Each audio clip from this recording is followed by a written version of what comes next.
Welcome to another week of our show brought to you by Be the Limitless You. My name's Ant Austin and I'm with Jer Norris, and we bring the show to you every week. Me and Jer act as accountability partners for each other. And what we do is we study this one recording every single day, and we're in daily communication with each other, talking about the ideas from the recording that stood out to us that day. And what we've learned is by doing this every day, it's broadened both of our awareness because we're looking at things through different angles. And we found that these diverse perspectives have really accelerated both of our learnings. So we're doing this anyway. We thought we would film what we're doing, and hopefully it's going to give you some value at home as the watcher as well. And please comment in the comments any thoughts that you have. So I'm going to hand it over to Jer because Jer's got an idea from the recording today. So take it away, Jer. Hello. So we are listening to a 15-minute clip from a guy called Earl Nightingale. And it is a clip on decision making, which is quite in depth for 15 minutes. So we listen to this every day, and whatever stands out to us that day, myself and Ant, we speak about it. Um, and sometimes we repeat repeat stuff that we listen to, whatever stands out to us that day, we speak about it. And then we pick out the layers and we go deep into it because the more and more we listen to it, the more repetition, the more in depth we get with this 15 minutes. Um what I got from today, Ant, was again a couple of things stood out to me, as it always does. But one in particular was a winner. A winner is one.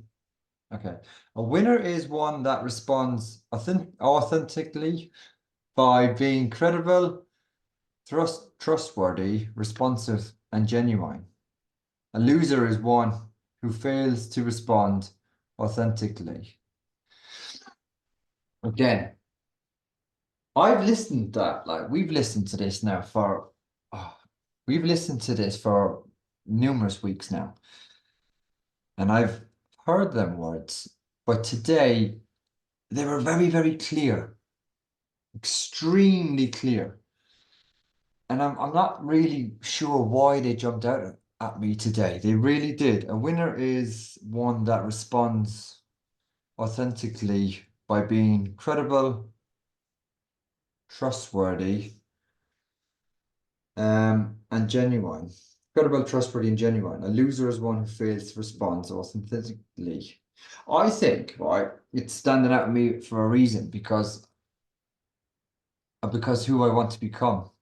I think personally to me is because that's more like the person who I want to become. You know what I mean? The character who I want to become. And I think, remember I sent you a video yesterday of these CEOs doing all these talks, and I said to them, look at them all. I said, look how well they're presenting themselves. I think that's been playing on my mind. How do I want to present myself? Because a winner presents himself in a winning manner. Um, and then I think that's why it's standing out to me today. Yeah, being credible, trustworthy, and genuine. They're really good traits in a person. And authentically is being very true to yourself, being who you are. And a loser is one who fails to respond authentically, is one who's fake, is not being true to themselves. What's your take on it, mate? Yeah, it's interesting, isn't it? Because we always realize that whatever sticks, this is a 15-minute clip that we listen to, but there's always a phrase or a sentence, or even sometimes just a word that sticks out to us. And always seems to go in line with whatever we're kind of working on or we're thinking about. Do you find that? And Yeah. It yeah, follows what mood we're in, or where our subconscious is focusing our energy to. It jumps out at us. definitely. And this is what we've learned is that these things are jumping out at us for a reason. And we listen to this recording every day. So we've heard this over and over again. Today it stood out to Jer because it's something he's working on subconsciously. And that's what makes it so interesting. So with this statement here, it's important to explain that Earl Nightingale actually has a definition of a winner. And he said it's not a person who wins by beating over another person, by making the other person lose.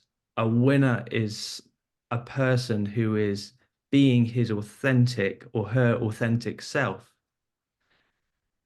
So, coming from sports backgrounds, a winner to me has always been one person wins, one person loses. But this is a completely different mindset. This is about winning. And because we're studying this audio, it's on decisions.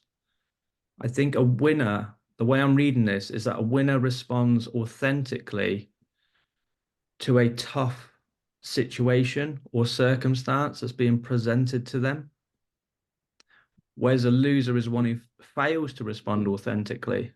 And what instantly springs to mind is a loser might be short-tempered with this thing that comes to them, what they weren't expecting. And they're sort of reacting to that situation instead of being really self-aware of who they are and being able to respond authentically. I'm sure we've all lost our tempers at some point. We've gotten angry about a situation. And then once our anger and our emotions subsided, then we'll look at that situation completely differently. And it's interesting here because I know like when the emotion is high, the logic is always very low. So in order to stay in that logical state, I think you need to emotionally be quite self-intelligent and be self-aware and Self-control as well. self-control. Yeah. And again, that comes from being self-aware. This is going really deep. It's just a little phrase, but this is going into limiting beliefs, Yeah. your self-image, its Identity. identity. It's going so deep. It is a massive statement. Like a winner is a person who responds authentically by being credible, trustworthy, and genuine. Yeah, Yeah, so he's responding true to yourself by being credible, trustworthy, and genuine. So no matter what the situation is, if you're being autonomy and you're making quick decisions and you got it wrong, a winner responds, you know, true to himself in a credible and trustworthy and genuine manner. To say, yeah, you know, I've got it wrong, or I got it wrong. That's making you credible. Trustworthy is, you know a trustworthy person when you come across someone who they're genuine to you. They're warm. They listen to you. They listen, which is big.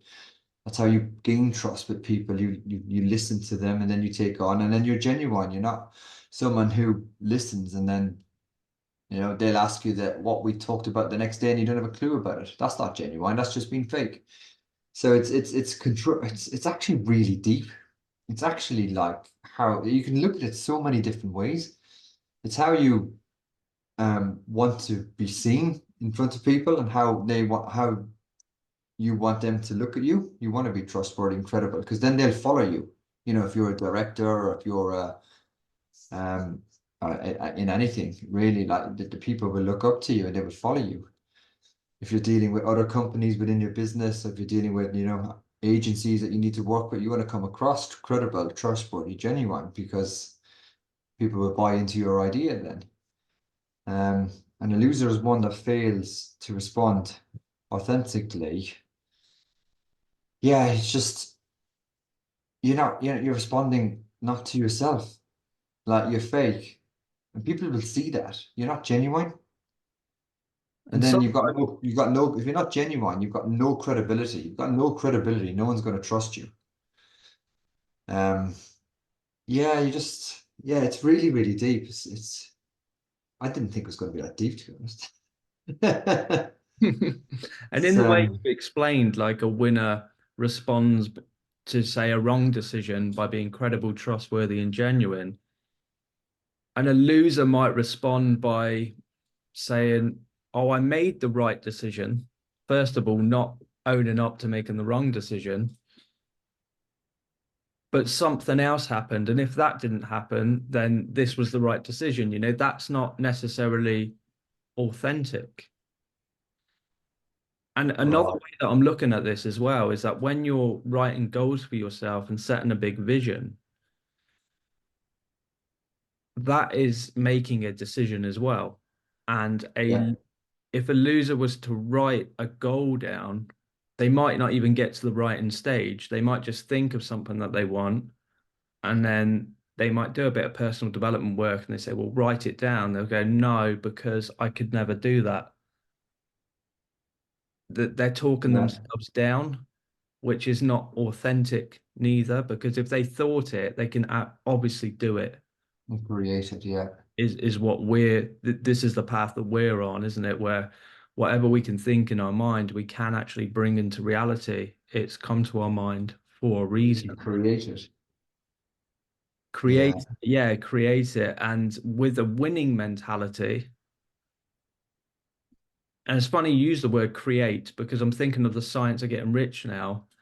And the author in that book, Wallace D. Wattles, he says that you must move from the competitive mind to the creative mind. And the creative mind is what Earl Nightingale is saying here, really. A winner is a person who responds authentically by being credible, trustworthy, and genuine. So, yeah, it's very deep. it is very deep, yeah. It's what we were here meant to do. We were meant to be creators. We've got the creative faculties, and we were given them for a reason to be creators. And decision is got a lot to do with that. Being Yeah, being a good creator, you've got to make some really good decisions along the way, and you've got to be true to yourself to be a true creator. Because if you create something that's fake or not great, like your life, um, you're not being true to yourself. Because a lot of people might realize that, oh, when I mean creator and we create, I'm not on about a product. I can be on about a product, but I'm also on about our lives because we are creating our lives day by day, minute by minute, second by second. So if we're not being true to ourselves authentically, by being credible, trustworthy, and genuine, then we're not really creating the lives that we want, really. Um, yeah, we're going really deep with this. This is absolutely loads in this.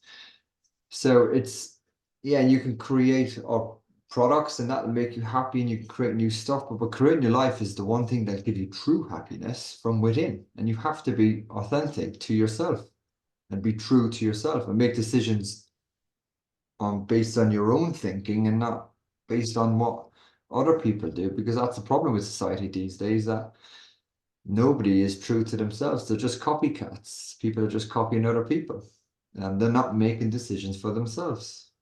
Um, yeah, they're not being creators, they're being copycats. because this goes really deep because to be authentic, you have to have an acute understanding of who you are. I mean, I'm always asking myself, with this decision I'm making now, is this me being authentic or is it not? Because we're all programmed with this prior conditioning. We're Yeah. programmed to live a certain way by the people who were around us when we were growing up. Yeah. And that's so deep in us, all of our subconscious minds. that a lot of the decisions and the fixed ideas that we have there, we didn't necessarily originate them, but yet we're No. operating with them. So there's a lot of work that needs to be done, in my opinion, just within this little statement here. And a person can just listen to this once and then move on to the next audio, or they could read a book once, move on to the next book. But me and Jer have learned that you can't possibly understand something just by listening to it or reading it once. You might understand the words, you might have one sort of idea. So I got an idea, for instance, what this means to me, because I'm seeing it through my perspective. Jer has Yeah. a slightly different one, which is now bringing my awareness like massive. And this is why we've made this show, because you as the viewer are probably going to have a different perspective. So we do encourage you to put your views in the comments and we will definitely reply. And Yeah, 100%. Someone could have more of awareness than us in this situation and be in a different situation in their life and bring a completely different view on it. Um, which again, like I said in the last episode, we would look at it and go, analyze it and go, yeah, that's awesome. Yeah, and we might even, we'd bring it into the next one just to further on the discussion because your views are really, really important because we'll grow from it. And likewise, you'll grow from listening to us. I think it's a win-win situation, to be quite honest. Yeah. yeah, 100%. I listened to this, as I said at the start, I listened to this. We've been listening to this for a month now, is it? I Yeah, can't. we started listening to this the 14th of December. Yeah, 14th December. Yeah. And I have never heard that line in so much detail. It stood out to me today, like massively. And I really heard every word. And I went, fuck, I haven't heard that like in that depth before. And that is why it's amazing. The repetition, the subconscious, you keep playing it over and over and over. It picks out little things that you haven't seen before. So I'll never again read a book once, ever again. It's just pointless reading a book once and not reading it again and again because it's like watching a movie, yeah? You watch a movie once and it's amazing if it's an amazing movie. Then you watch it a second time, you see things in each scene. You go, oh, I haven't seen that before. The exact same with read this what we're doing here. It's the exact same thing. You pick out little things. But repetition is massive. It's one of the biggest things ever. Like when Ant, you mentioned it to me about repetition, and I, was listening to a lot of stuff by Bob Proctor, who was big on it, and it just makes so much more sense. And especially listen to the one clip over and over and over, which we got from Bob Proctor to do. Um, yeah, he knew what he was on about for sure. But there's a lot to say about decisions. I never realized that how important decisions would be made for your whole life because we are here because of the decisions we've made our whole life. And as you touched on, Ant, a lot of those decisions are automatic programs that were seeded by our parents, family members. Culture is massive.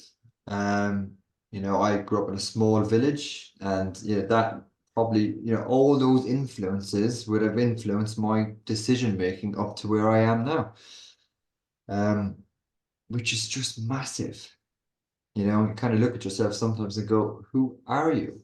Who are we? You know what I mean? If you haven't made all the decisions yourself to get to where we are. That's why this work is great for myself and Anne, because we are unpeeling who we truly are. And I think that's the beauty of life. I think that's going forward. They find out who you are.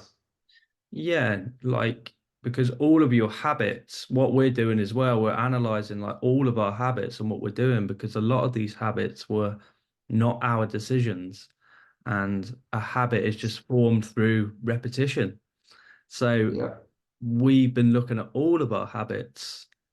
Like at the moment, we're getting up at 5 a.m. in the morning. That's not something I've ever done. I've tried it a couple of times. I read the 5 a.m. Club, the book by Robert Sharma, a few years ago. I did it for about 4 or 5 days, felt amazing, and then just stopped doing it. And I've done it here and there over the last couple of years, but never consistently. And I'm on about day 12 at the moment. Jer's on like 14. But Yeah. together, again, this is the power of accountability. I think with Jer, like, we just text each other in the morning, like morning, at 5 a.m. It's just like, that keeps you going. I think when you've got an accountability partner, if you say you're going to do something and that person's holding you responsible for it, the odds of you doing it have gone up substantially. Yeah. You Like know, Napoleon Hill wrote it in Think and Grow Rich back in 1920. He said, find yourself a mastermind. Find someone that, there's questions in that book. Find someone that will, you answer the questions and then get someone that's trustworthy to you to verify your answers, who will give you honest opinion. And that was he didn't call it accountability buddy back then, but even Napoleon Hill was on about accountability buddy. He created mastermind, people working together, you're going to get more results. That's if that's one thing you took out of today's, if you watched us, yeah, go find someone who's very similar to you and thinks like you, because it's really powerful. Like, yeah, I failed. I've read the 5 a.m. Club. I've read another one as well. I can't think of the name of it now. Another morning routine book.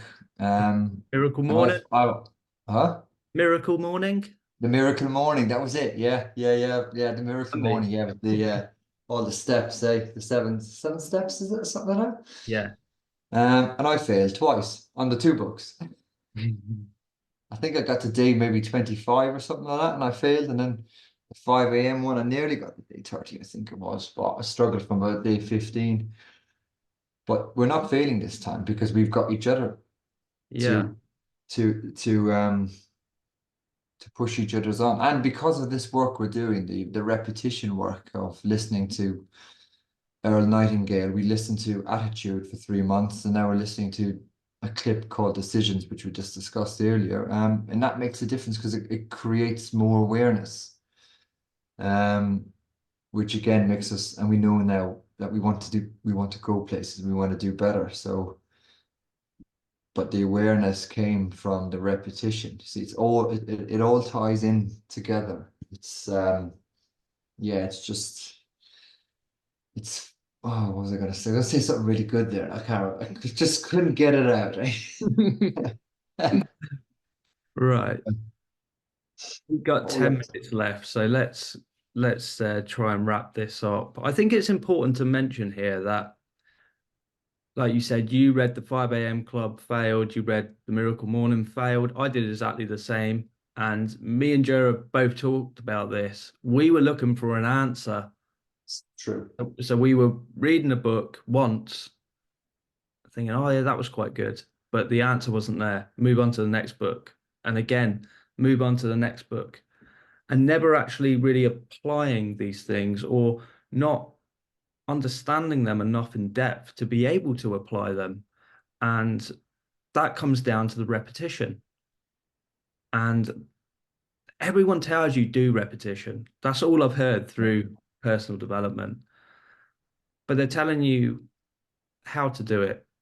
No one really tells you why to do it or Why? how it works. And once I understood how it works, then I was more inclined to do it. So I'll just tell you how it works. So repetition works due to the law of cause and effect. That's a natural law of the universe. There's many of them, but that's one of them. And basically, it means whatever you say or do will cause some effect. So if you do something once, it's going to cause an effect. Do it twice, twice the effect. 10 times, 10 times the effect. Sure, you get the picture. So when you listen to an audio once, it's going to cause a certain amount of awareness, and you're going to identify with certain things, certain phrases on that listen. and you're going to take that and act on it. So if you listen to it 10 times, you're going to get different ideas coming up all the time. And your opinions will change and you'll get a diverse perspective as well, especially if you're listening to it with someone else. And this just accelerates your learning. I'm going to come back to the story of when we were listening to Attitude. Yeah.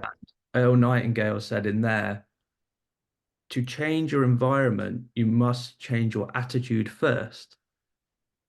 So I was straight on the voice messenger to Jer. I said, this stood out to me today. What this means to me is, in order for me to have a clean house all of the time, I need to change my attitude. And I was right, because once I worked on my attitude, my house got cleaner. But Jer comes straight back and he said, well, the way I see this is having inspirational pictures around your house, because then your environment will improve your attitude. So I didn't see that like that at all. I never saw it like that. So here's an example. I was right in what I said, and Joe was right in what he said. Because he said it, and I was like, that is a great idea. So what I did, I got on to Canva. I put some people that I admire, like Bruce Lee, Elvis Presley, people like that, and I found quotes that they had said during their lifetime. And I'd written their quote, printed it out, laminated it, and now they're on my wall and I read them every night. So that accelerated my growth. And that wouldn't have come to me if we weren't having these conversations. And that's the power of them. That's just one little story, isn't it? Yeah, there's money. Yeah.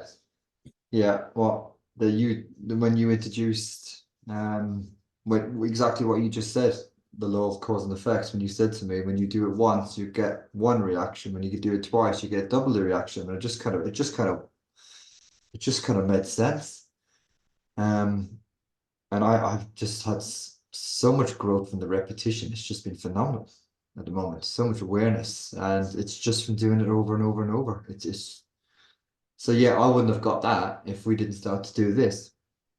Um, yeah, because I've definitely grown massively in the last 5 months. Yeah, it's been good.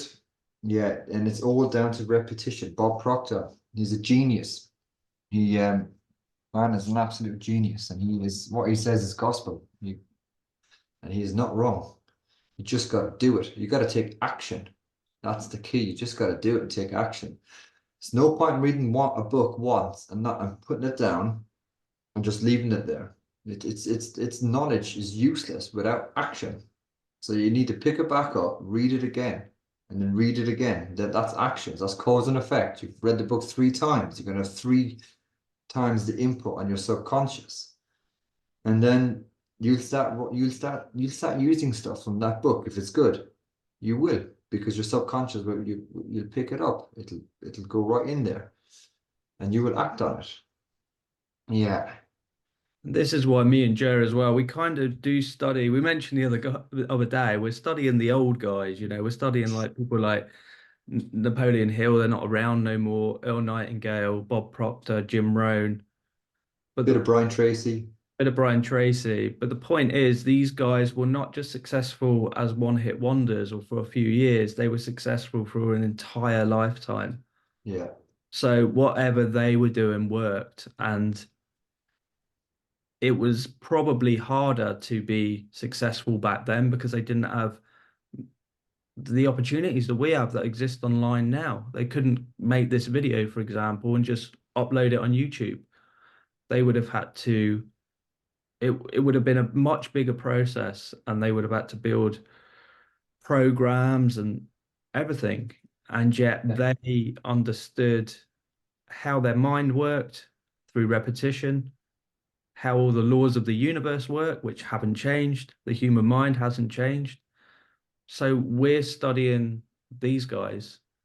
Like we said, you said the other day, we're not studying the guy with a MacBook on the beach picture. We're studying the guys who've got book holders. yeah, yeah. Because anybody can write a book, like, and anybody can get a bit of AI now and put a blog up and say that they're a personal development. But these guys didn't have the distractions that we had from social media. So they had to think. They really had to think. And it's very much from their life experience and very deep thinking that they wrote these books. And that's why that knowledge is absolutely golden. And that's why I think there's more in the older guys than there is. Don't get me wrong, there's people today doing really good stuff like Tony Robbins and Grant Cardone and that as well. But there's just something more authentic about the guys back in the day who they had to work at it a lot harder. Like, this video could go to, hundreds of people. And we're just sitting here in our houses where they had to organize seminars. Jim Rohn's first seminar was 45 people, he said.